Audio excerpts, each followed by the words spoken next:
Good morning and welcome to this morning jolt. Simple truth to stir you in the spirit, hopefully.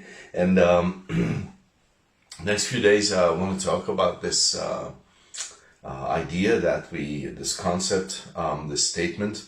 In a recent service, we spoke about how we can want His ways, God's ways, to be our desires, and that might sound very simple until you consider that actually so many people will just slavishly accept that their desires are their ways. And do you understand what I'm saying?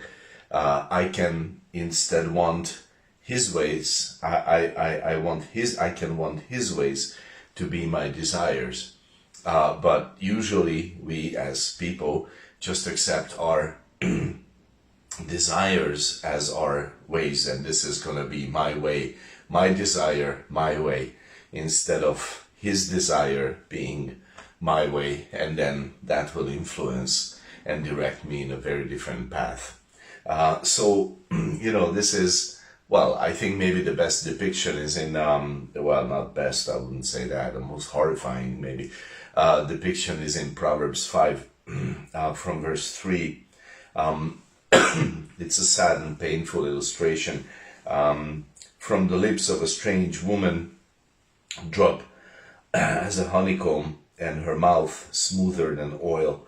And this is a man being enticed by a woman who wants to have sex with him, and he is drawn along with that, and it says it's smooth like oil. It is like honey. It is attaching to the man's desire, and the man, this man evidently has accepted that his desires are gonna be his ways, so he goes with her. And then the next two verses describe how destructive that is. And then verse 6, that you would not ponder the path of life. Her ways are movable, and you cannot know them. Okay, so she's drawing you away so that you wouldn't consider the way of life, so that it wouldn't even enter your heart. You foolishly accept what your heart tells you, and it will draw you after something destructive, something outside the path of life. And she is in your life designed to that you would not even notice the path of life, that you should not ponder the path of life, that you wouldn't consider that there is another way. I'm not sure for women what this is.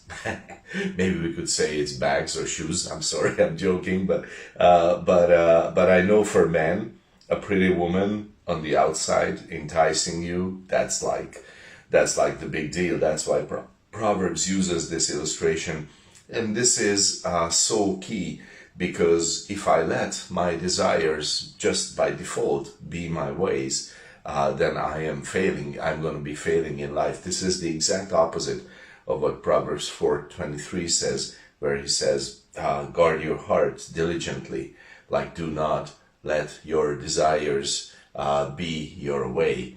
But maybe we can talk about this in the next few days. Just consider that, pray about that, and God bless your day.